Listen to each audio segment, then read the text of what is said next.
Good evening, folks. This is Darth Rabbit 07 coming to you today with another quick pickup from CMD store.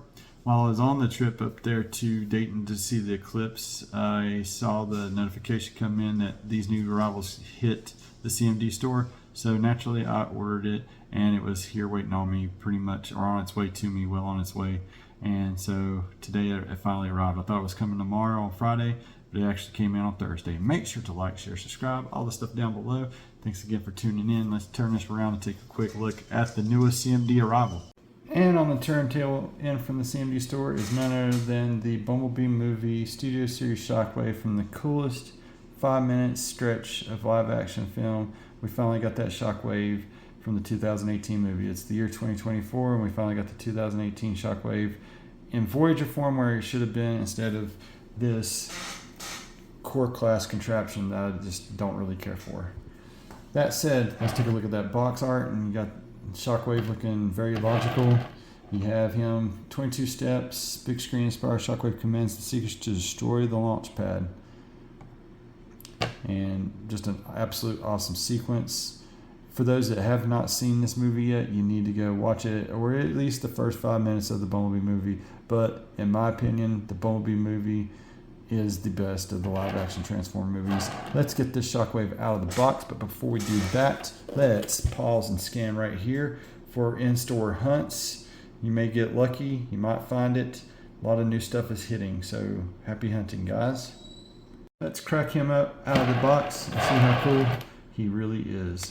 What's in the box? You got the 26 languages. You have the Bumblebee Shockwave instructions. You get in through there, how to assemble out of the box, all that stuff said and done. You get through all his instructions, and like it said on the box, 22 steps. Boom, he's an awesome looking H-Tank Cybertronian mode. Then the next thing in the box is this thing I wish they would do away with. No body displays. The figures like this and onto the, the whole reason why you bought this set. Boom, you got his cable, you got his blaster, he's got two hands, and just a really nice feel to that plastic. Look at the back side, just shows you got a lot of cutting to do, so let's get him out of the box, see how cool he is, and get him onto the turntable. And I'm going to start inside of the H-Tank mode, which is a really, really good H-Tank mode for H-Tanks that are Cybertronian.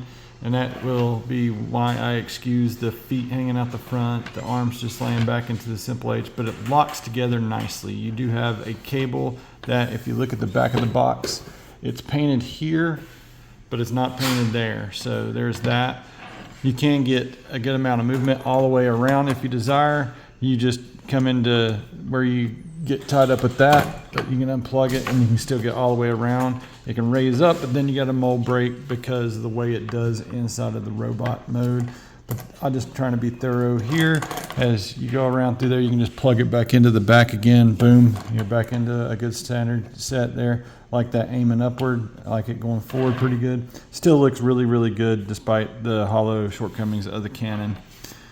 You can see visible head there, but what else can you do? It's Cybertronian, and of the Cybertronian modes, this one does really, really good, and it's true to Shockwave. I like the way it looks. It rolls really good. It's got really good wheels right here on the bottom to do the simulated rolling. It's got some nice tank treads that it don't get kind of whacked out. And now that I see you got one color treads and the other color is getting molded to the purple plastic. I wish that kind of stuff would stop, and where the details would be painted back in. So I'll probably have to touch that up at a future time.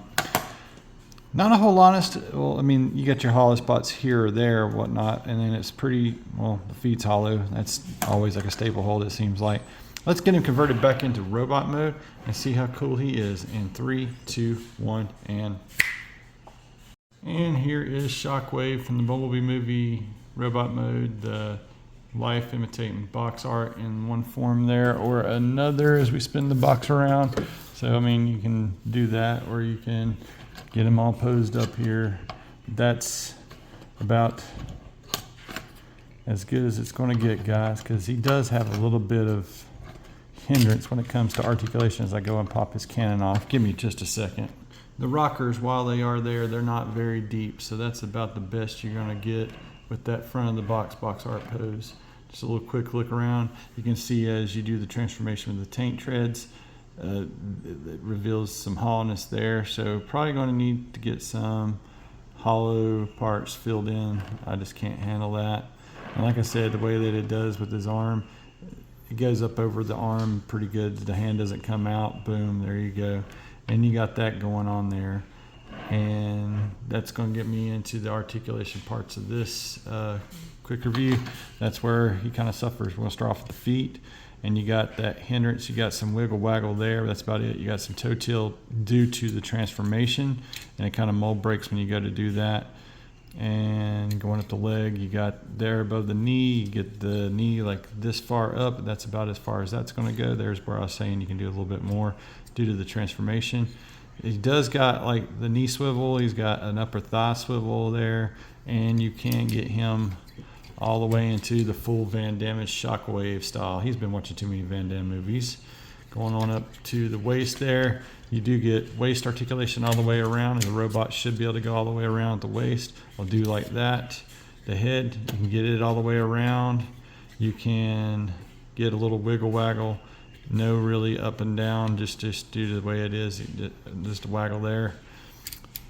This is where it kind of frustrates me in the shoulders. There's no upper bicep swivel whatsoever. You just got the angle out. At least it's got the fill-in bits here, right there. But that's as far as it goes, and it can get hindered there. You can go all the way around. It kind of gets in the way of the little bump there to lock into the tank mode, and there you have that. You got a lower bicep swivel, that much in the elbow, and wrist articulation on both wrists. And in order to get this on there, you got to have the other wrist up. I'll just go ahead and pop that off and show you real quick. Boom, there that is. And then you can pop this open. That's why I don't do stuff on camera, because I am so flipping clumsy. But you can have him do two hands still, where Grimlock didn't bite his hand off from the game or whatever. And you can still actually, I think you might be able to get it back on there, but maybe not. You got a little peg that you can pop back down for the transformation, and get him to hold it. And while he can hold it with his hand, as you can see there, he doesn't hold it well. There's a notch due to when it's in tank mode. You don't slide it too far down to lose that articulation that you have there for the tank mode. But it's still a solid Shockwave all the same, even with its shortcomings. I really do like what we see here before us. Getting into some final thoughts. Is this for everybody? Maybe, maybe not. You could probably walk a H walking tank like Cyberverse, for those that are Cyberverse fans that do that. I think it's the dorkiest looking version of Shockwave.